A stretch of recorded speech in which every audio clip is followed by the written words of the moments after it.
Ukraine, investigating the Paul Manafort money trail from his time working for the former Ukrainian pro-Russian leader, Viktor Yanukovych. Paul has been telling me more about Mr. Manafort's links with Ukraine. Have a listen.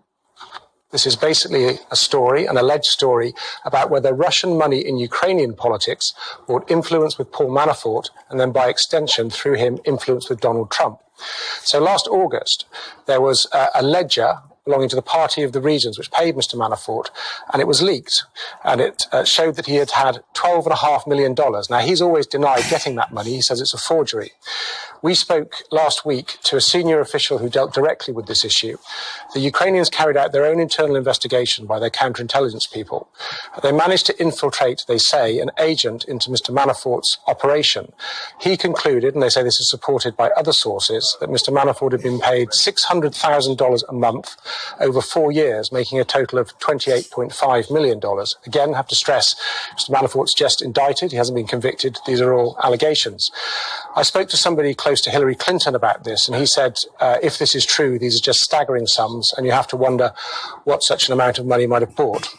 You have spoken to Paul Manafort in the past, and he's always denied any wrongdoing. Yeah. He certainly has. I have to say that today he wasn't answering his mobile phone. That's not entirely surprising. Neither was his lawyer. But I first broached this with Paul Manafort in October 2016, a whole year ago, when I discovered that the FBI was investigating alleged money laundering. They had so-called FISA warrants, Secret Intelligence Courts warrants, and he was the target of that investigation. And he said to me, I tried to help Ukraine, bring it closer to the West, bring it closer to the EU, bring it closer to NATO, modernize their political system, and this is the repayment I get. In his words, he was being persecuted.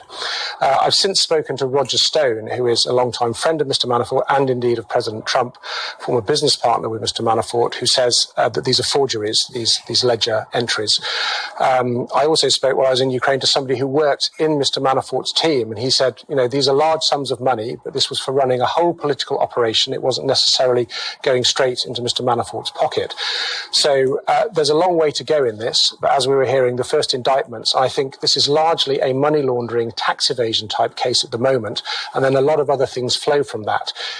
If the FBI believes that the money was covered up, it will be asking what else was covered up. And I do know that what we were told in Ukraine last week, the FBI has all the same details that we do.